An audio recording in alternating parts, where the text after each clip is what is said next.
Alright, so good morning mga kaibigan. Panibagong araw na naman.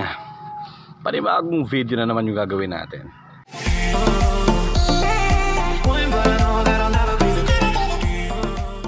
Wow. So akala ko tapos na. Ngayon ang meeting de avance ng mga tatakbong kandidato. Akala ko tapos na yung trabaho natin. Pero meron pang nagpahabol ng flyers mga kaibigan. Opo, meron pang nagpahabol ng flyers. Pero ang kagandahan niyan, na-print ko na kagabi. Ang gagawin na lang natin ngayon is mag-cut. So yan, i-open natin yung shop. Yan. So ito na lang yung ikakat natin mga kaibigan.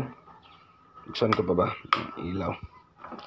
So ito, konti na lang yan. Tig 50 piraso lang daw nila. Dalawang konsehal, tatakbong konsehal mga kaibigan. So yan, banatan natin. Ikat lang natin to. Grabe. Grabe.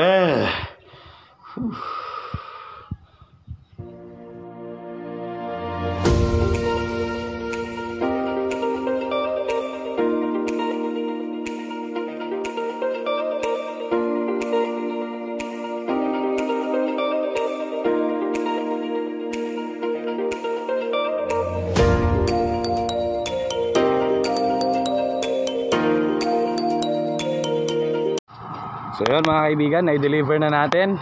Ox na. At tapos na to, no? Tapos na ang mga pliers eksena natin. Time to ligpit na ang mga ito. Ayan. Ligpit muna. Then today, rest day, dahil makikinig tayo sa meeting de avance. Okay. Saan ba kita ilalagay? Dito ko na lang muna. So yun lang. Maraming salamat sa inyong panonood mga kaibigan. Huwag niyo po kakalimutan mag-subscribe. Teacher Kevin PH.